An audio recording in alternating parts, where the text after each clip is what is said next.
आज़ाद कश्मीर के कठपुतली वजीर आज़म हैं फैसल राठौर साहब। बेशक उन्हें ये लफ्ज़ बहुत बुरा लगता होगा, लेकिन हकीकत यही है कि वो वहाँ पे सेक्टर कमांडर से पूछे बगैर वो कोई एक काम भी नहीं कर सकते, और जब तक कि उन्हें इजाज़त ना मिले तो वो आज़ाद कश्मीर में दाखिल भी नहीं हो सकते। वो इस्लामाबाद में मौजूद है और इस्लामाबाद में भी वो कोई मूवमेंट, कोई मुलाकात, कोई चीज़ें एस्टेब्लिशमेंट की मर्जी के बगैर नहीं कर सकते। तो कठपुतली वजीर आज़म को इतनी बड़ी गाली नहीं है, अगर आप हैं तो फिर आप हैं।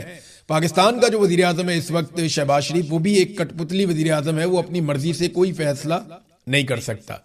यहाँ पे कठपुतली वजीर आज़म मैं फैसल राठौर को कह रहा हूँ, उनका जो सदर है या सदर का जो बेटा है जरदारी, बिलावल जरदारी, ये सारे भी कठपुतलियां ही हैं, तो कोई इतना बुरा बनाने की जरूरत नहीं है इसमें। अच्छा, अब मामला ये है कि ये जो कठपुतली वजीर आज़म है ये इस्लामाबाद में है और वापस नहीं आ रहे। इन्होंने बड़ी वजाहत के साथ अपनी पार्टी की आदत को बता दिया कि इलेक्शन मुलतवी करवाएं, जो मर्जी करें आप। और अब इनके करीबी सोर्सेज जो हैं आज़ाद कश्मीर की हुकूमत के, वो ये बताना शुरू हो गए हैं कि आज़ाद कश्मीर में इलेक्शन मुलतवी करने का फैसला कर दिया गया। यानी एस्टेब्लिशमेंट ने यह फैसला किया है कि किसी भी सूरत में उन्होंने ये मुतालबा तस्लीम नहीं करने जो आज़ाद कश्मीर के लोग जिनके लिए बाहर निकल रहे हैं। खास तौर पे जो 12 नशिस्तों वाला मामला देखे ना, 12 नशिस्तें अगर छोड़ देते हैं पाकिस्तान की एस्टेब्लिशमेंट, उसमें वो कहते हैं जनाब मामला ये है कि ये तो मकबूजा कश्मीर के लोगों के लिए हमने रखी हुई है और ये तो इजहार यकजहती के लिए हमने रखी हुई है। तो इजहार यकजहती करना है कश्मीरियों के साथ या कश्मीर को आज़ाद भी करवाना है? 75 साल से कश्मीर को आज़ाद करवा रहे हैं, आज तक उनके साथ इजहार यकजहती कर रहे हैं। उनकी सीटें चाहिए उनके नाम के ऊपर, वहां से आने वाला पानी भी चाहिए, उनके नाम के ऊपर आलमी सतह पर सियासत भी करनी है, उनके हकूक के लिए आपने आवाज़ भी उठानी है। लेकिन जब कश्मीरी खुद हकूक मांगे तो फिर उनको आपने मारना भी है, उनको डंडे भी मारने, उन पर गोली भी चलानी है। ये बड़ा नामुनासिब है रवैया। तो कश्मीर की आज़ादी के लिए हमने अमली तौर पे क्या किया? हमने जंगें लड़ी, लेकिन हमने कश्मीर का कोई 1 इंच फतह नहीं किया। ये शुरू में जो कबायली गए और जिन लोगों ने मिलकर कश्मीर को फतह किया या कश्मीरियों ने खुद जोर लगाया, तो एक खित्ता आज़ाद कश्मीर बन गया और फिर एक लाइन ऑफ कंट्रोल बन गई कि उस तरफ इंडिया के कंट्रोल में कश्मीर है और इस तरफ जो है वो पाकिस्तानी फौज मौजूद है और एक आज़ाद कश्मीर है। अब आज़ाद कश्मीर बन तो गया, लेकिन आज़ाद कश्मीर के लोगों के हकूक पे कब्जा किया गया। वो लोग ये कहते हैं जनाब कि ये 12 नशिस्तें जो है ना, इनके जरिए से एस्टेब्लिशमेंट यहाँ पे कंट्रोल करती है, तो हम नहीं चाहते कि एस्टेब्लिशमेंट हमें ऐसे कंट्रोल करे। अब एस्टेब्लिशमेंट ने साफ पैगाम दिया तलत हुसैन को प्रोग्राम के बीच में कि यार 12 सीटें तो हम नहीं छोड़ते, यहाँ अपने अपने बंदे लाने ही लाने, इनके जरिए से हम हुकूमत बनाते हैं तो हम कैसे छोड़ दें। तलत हुसैन ने वो पैगाम पढ़ के भी सुना दिया। अब वजीर आज़म आज़ाद कश्मीर जो है, उन्होंने जब सारी सिचुएशन सामने रखी तो 2 ऑप्शन है। एक, या तो वो कहते हैं कि इस ऑपरेशन को रोकें, मुज़ाकरात करवाएं, चीज़ों को नॉर्मलाइज करवाएं और फिर आप इलेक्शन की तरफ जाएं, तो फिर आपके चांसेस है कि धांधली वांधली करके आप चीजें कंट्रोल कर लेंगे। दूसरा जो ऑप्शन है वो ये कहते हैं फिर इलेक्शन ना करवाएं आप। अगर आपने ये कत्लेआम करना है और इस पूरी तहरीक को ताकत के साथ कुचलना है, तो उसमें आपको सैकड़ों लोग मारने पड़ जाएंगे या दर्जनों लोगों को आपको मारना पड़ जाएगा। तो जब आप इतने सारे लोगों को कत्ल कर देंगे, हर इलाके में लाश जाएगी। पहले ही कश्मीर की आबादी को बहुत ज्यादा नहीं है, ये बात वहां जंगल में आग की तरह फैलेगी और सारे लोग इकट्ठे हो जाएंगे।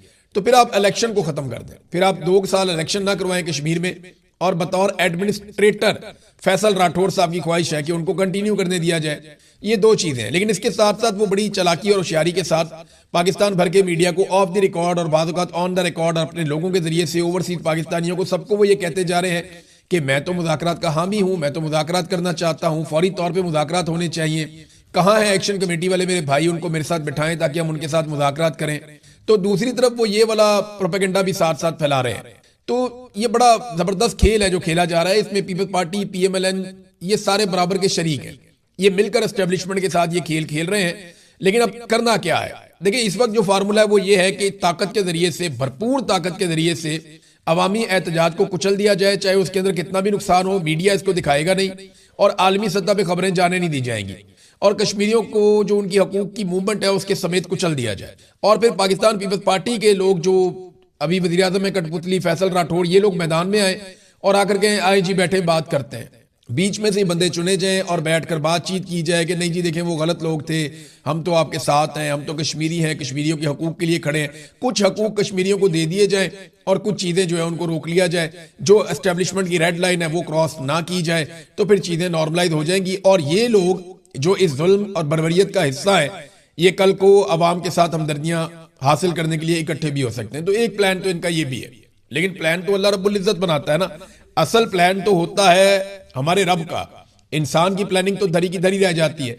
अब देखना यह है कि रावला कोर्ट में जो प्लान बी है वो क्या सामने आता है, इस तसादुम को अवामी एक्शन कमेटी के लोग किस तरीके से अवॉइड करते हैं। क्योंकि जो लोग हैं वो तो बहुत गुस्से में हैं, जो वीडियोज आ रही हैं उनमें लोग बहुत गुस्से में हैं, बहुत ज्यादा शिद्दत के साथ वो चाहते हैं कि उनका सामना भी हो जाए अगर सिक्योरिटी फोर्सेस से, तो हम पीछे नहीं हटेंगे।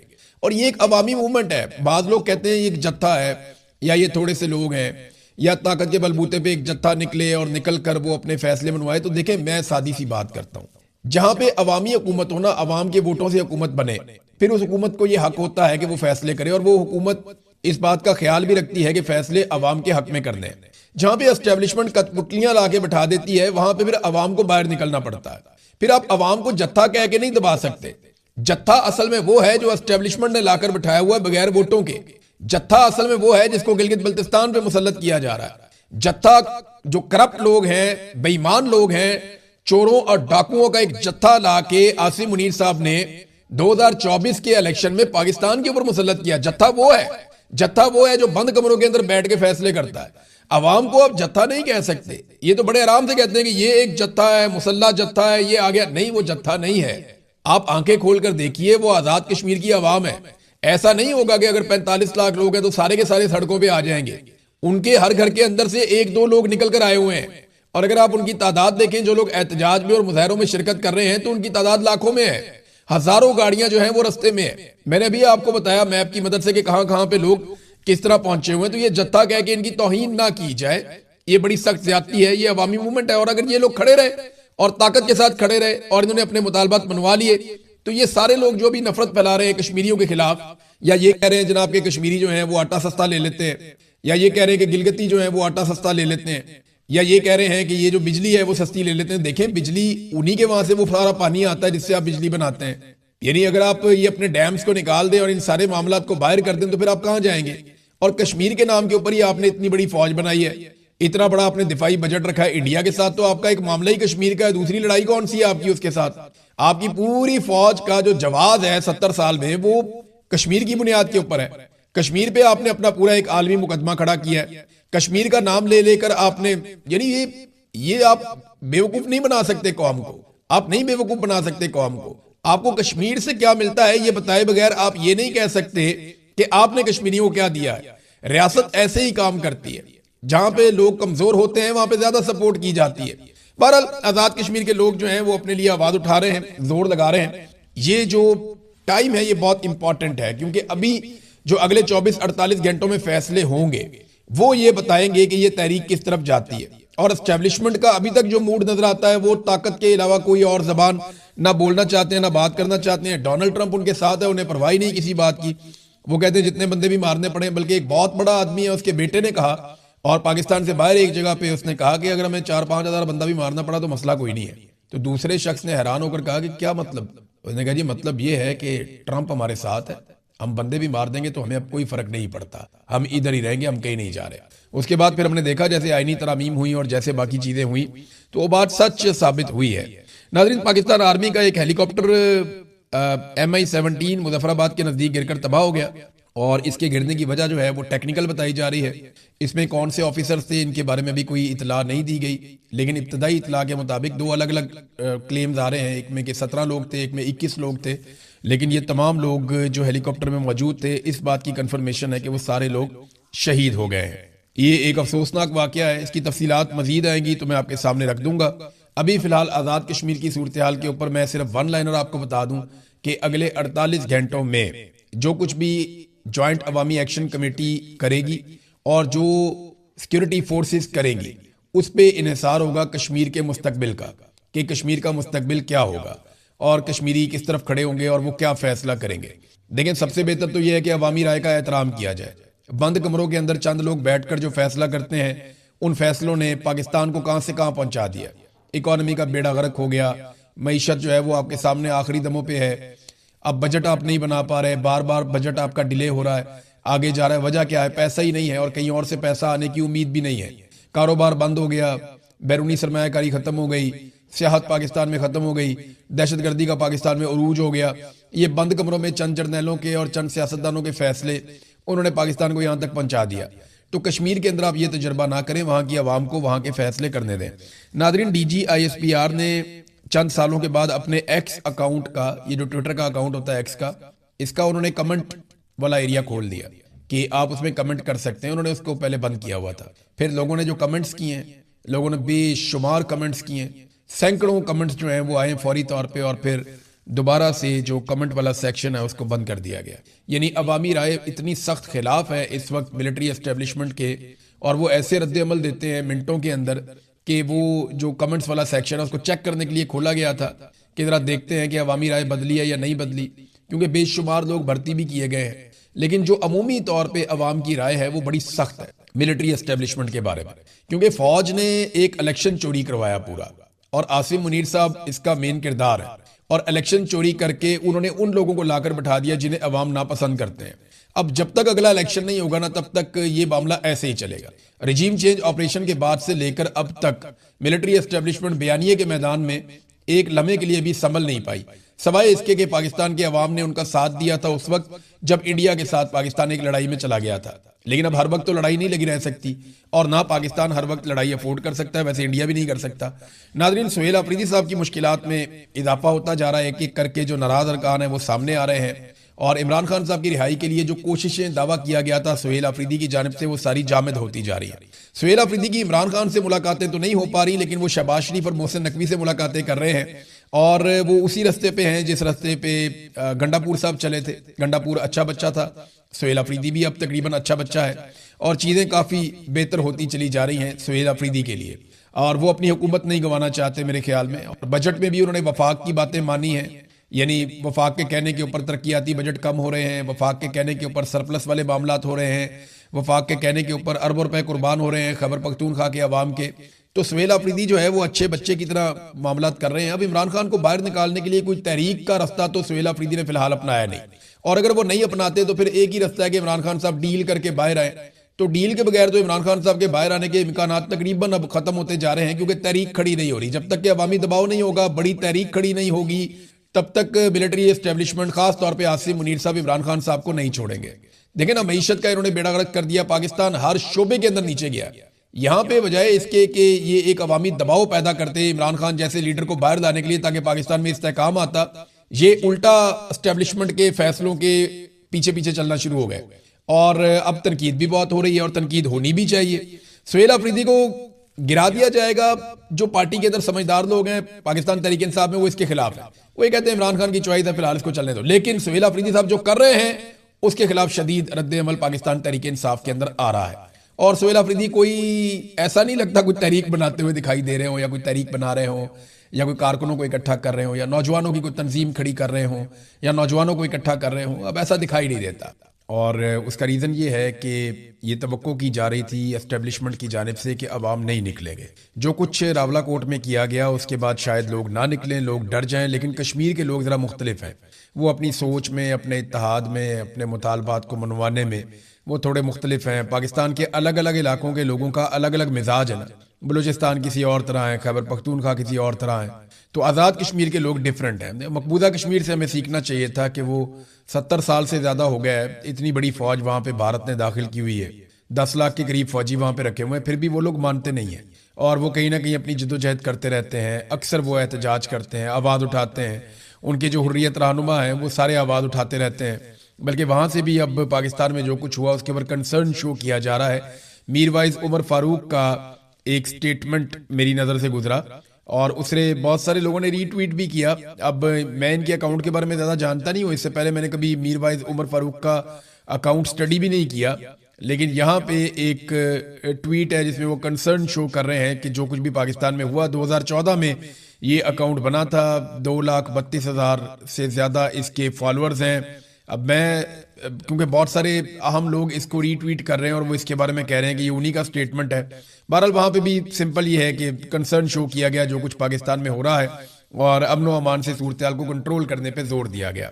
अब नाजरीन, आज़ाद कश्मीर की इस वक्त मौजूदा सूरत हाल क्या है, ये बताने के लिए हमें थोड़ा सा मैप के ऊपर जाना पड़ेगा। मैं अपना क्लियरली तो आपको नहीं बता सकता, वहाँ पहाड़ी रास्ते हैं और बहुत सारे ऐसे रास्ते हैं जो पहाड़ों के अंदर से गुजरते हैं, बहुत तंग रास्ते भी हैं, और मकामी लोग उनको ज़्यादा बेहतर जानते हैं। लेकिन जो मेन चीज़ें हैं जो मैप के ऊपर मौजूद हैं, वो मैं आपको बता देता हूँ। तो पहले हम ज़रा मैप के ऊपर जाएंगे और जायजा लेंगे कि इस वक्त आज़ाद कश्मीर की सूरत हाल क्या है, काफिले कहाँ पे पहुंचे। जी तो नाजरीन, ये है मैप और ये आज़ाद कश्मीर है। इस तरफ जो है ये मकबूजा कश्मीर है जो भारत के कंट्रोल में है, ये पाकिस्तान के पास है, आज़ाद कश्मीर है। ये जो रेड डॉट वाली लाइन जो है ये आपको बता रही है कि ये बाउंड्री है। कश्मीर जो है ना वो इस शक्ल का है, इधर बहुत यानी इसकी लंबाई ज्यादा है और चौड़ाई कम है कश्मीर की। उस तरफ पाकिस्तान है, ये आपको इस्लामाबाद नजर आ रहा है, ये आपको नीचे रावलपिंडी और बाकी इलाके आपको नजर आ रहे हैं, ऊपर आप एबटाबाद मानसेरा, ये सबके साथ साथ कश्मीर की बाउंड्री चलती है। यहां से काफिले रवाना हुए थे, ये भिम्बर का इलाका है, नीचे डुडियाल का इलाका है, ये मीरपुर का एरिया है और ये कोटली है जिसको क्रॉस करना था इन काफिलों ने। तो कोटली को क्रॉस करने के बाद ये है मेन पॉइंट जहां पे इस वक्त सारा मामला मौजूद है, इसे कहते हैं रावला कोट। सबसे पहले लड़ाई रावला कोट में शुरू हुई थी, रावला कोट पे ही सबसे बड़ा क्रैकडाउन किया गया। रावला कोट में ही लाशें गिरी हैं, सिक्योरिटी फोर्सेस के लोग भी और जो सिविलियन है वो भी यहाँ पे शहीद हुए हैं। अभी सूरत ये है कि यहां से जो सबसे बड़ा काफिला चला था, जो भिम्बर से और मीरपुर से और डुडियाल से जो निकला था, ये डुडियाल का इलाका है, यहां से जितने भी लोग निकले थे ये सारे इकट्ठे होकर कोटली के रास्ते से ऊपर पुलंदरी की तरफ गए। अब बाकी काफिले इसके अंदर साथ साथ शामिल हो रहे थे, कुछ काफिले इस तरफ से भी आए। ये जो एरिया है इसको ये कहोटा का इलाका कहते हैं, साथ में ये अब्बासपुर का एरिया है और ये साथ साथ ये जो एरिया है, यहाँ बहुत सारे गांव हैं, बहुत सारे देहात हैं, बहुत बड़ी आबादी है। तो ये लोग यहाँ पे अब्बासपुर की तरफ आ गए और ये यहाँ पे जमा। एक जो काफिला है ये पुलंदरी की तरफ से ऊपर जा रहा है और ये पहुंचेगा ये खाई गला, ये एरिया है जहां पे इस वक्त सबका फोकस है। जितने भी मुजाहिरीन हैं वो सारे इस एरिया में इकट्ठे हो रहे हैं, ये वाले एरिया में। अच्छा, ये सीधे सीधे इलाके नहीं है, या ऐसा नहीं है कि शाहराहें हैं, सड़कें हैं, जैसे पंजाब में खैबर पख्तूनख्वा में मोटरवे से आ रहा है काफिला, ये वो नहीं है। यहाँ पे बहुत सारे पहाड़ हैं, छोटे बड़े रास्ते भी हैं, पगडंडियां भी हैं, तो वो अलग अलग रस्तों से जो कश्मीरी हैं वो जानते हैं, उन रस्तों को वो वहां से जाते हैं। तो अब रावला कोट के इर्द गिर्द एक तो बाग की तरफ से आने वाले काफिले, जब क्योंकि ये बाग वाले भी रावला कोट के इर्द गिर्द आ गए, ये लोग भी यहाँ पे आ गए हैं, जो नीचे से 2-3 अलग अलग काफिले चले थे वो भी पहुंच गए हैं। तो 6 रास्ते जाते हैं रावला कोट के अंदर मेन, तो उनमें से 3 मुख्तलिफ जगहों के ऊपर इस वक्त जो मुजाहिरीन हैं, जो कश्मीरी नौजवान हैं, वो यहाँ पे मौजूद हैं। कश्मीरी बहुत बड़ी तादाद में अपने मुतालबात अपने साथ लिए हुए और सिक्योरिटी फोर्सेज ने रावला कोट को कंट्रोल किया हुआ है। यहाँ रावला कोट के अंदर, क्योंकि इसको एक स्ट्रेटेजिक लोकेशन के तौर पे देखा गया था कि रावला कोट को कंट्रोल करेंगे, यहाँ पे मुजाहिरीन का जोर तोड़ा जाएगा, इस जगह पे मुजाहिरीन को रोका जाएगा और यहां से जोर तोड़ने के बाद इस तहरीक को कुचल दिया जाएगा। लेकिन प्लान बी की एक बात सामने आ रही है। मैंने अपने सोर्सेज से जब बात की तो मुझे पता चला एक प्लान बी भी है और उस प्लान बी को एग्जीक्यूट किया जाएगा। हो सकता है रावला कोट के अंदर ये लोग दाखिल ना हो, या उसको अवॉइड करने की कोशिश करें, या रावला कोट के अंदर से एक एहतजाज शुरू हो जाए, या इसी जगह के ऊपर एक धरना दिया जाए। कुछ आप कह नहीं सकते, लेकिन फिलहाल उनके पास एक प्लान बी है। कुछ चीजें मुझे आइडिया है, कुछ लोगों ने मुझे बताई, उन्होंने कहा जी हम अमानतन आपको बता रहे हैं, इस वक्त कुछ चीजें आपने डिस्क्लोज नहीं करनी। बहरहाल ये है जनाब रावला कोट।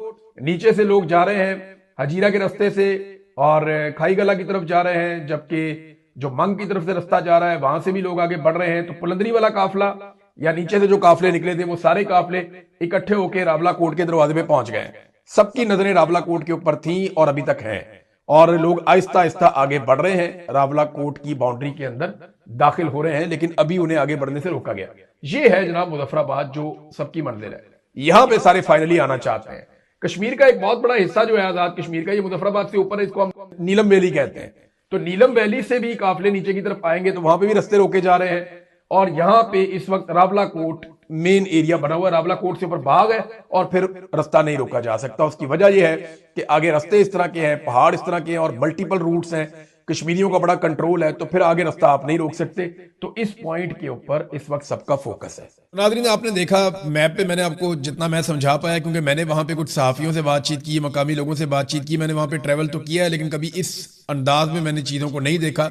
लेकिन जो मुझे समझ आई वो चीज़ें मैंने आपको बताई कि कहाँ कहाँ से काफिले किस किस जगह पे पहुंचे हैं और रावला कोट पे क्यों सबकी नज़र है। रावला कोट को जो है ना वो एक स्ट्रेटेजिक नुक्ता नज़र से इंपॉर्टेंस दी गई है और वहाँ पे बहुत बड़ी फोर्स इकट्ठी की गई है कि यहाँ से अगर हम नाकाम बना देते हैं इस तहरीक को तो फिर ये तहरीक आगे कामयाब नहीं होगी।